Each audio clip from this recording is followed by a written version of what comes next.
Well, I was born and raised in Haiti, from the northern part of Haiti.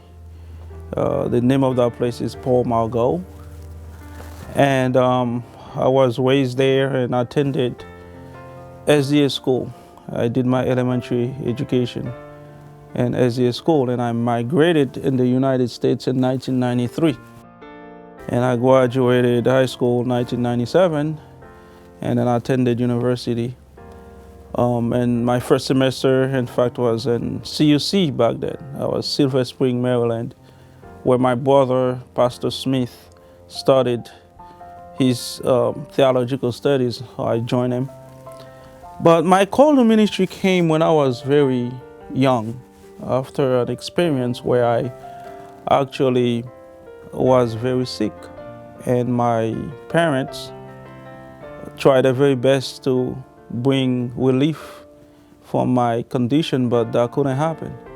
And I remember that day I was laying down on the bed after coming from the hospital, and I was crying for help, calling upon my mother and said, please come and save me because I'm going to die.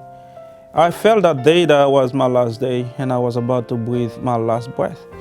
And my mother stood up and said, son, there's nothing I can do for you. Please call upon Jesus.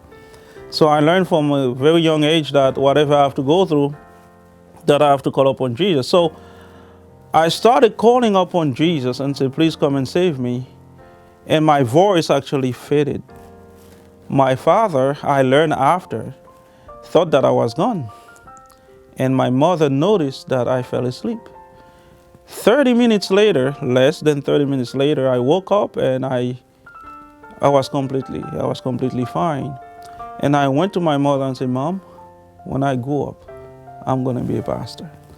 So from then on, I cherished the dream of becoming a pastor. I'm a third generation Adventist, so I grew up in the church and involved at church, especially when it comes to music, which is my gift. After 2 years of graduation from university, I decided to go to Angels University for my seminary studies.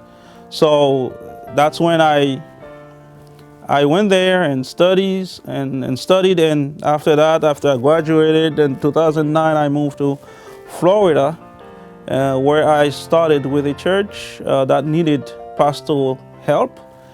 But I was not actually employed by the conference, but I was there as a lay pastor helping the church.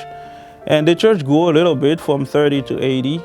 And then 4 years later, I received a call to come to Georgia-Cumberland conference. So now, it's a pleasure for me to be here sharing that experience. And I'm glad that the Lord actually helped me in my journey thus far.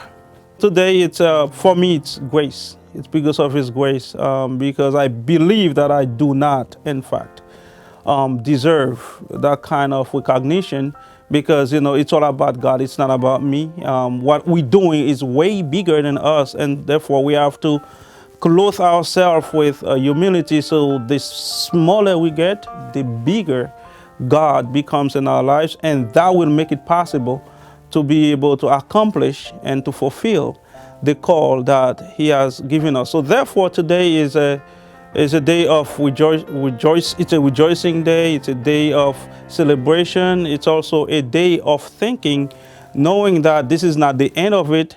There's more to come. And so we need that kind of preparation, that kind of motivation to know that, hey, we are in a journey. This is not the end. This is just a new chapter. We're going to need more we can get from God to continue until we get to the final line.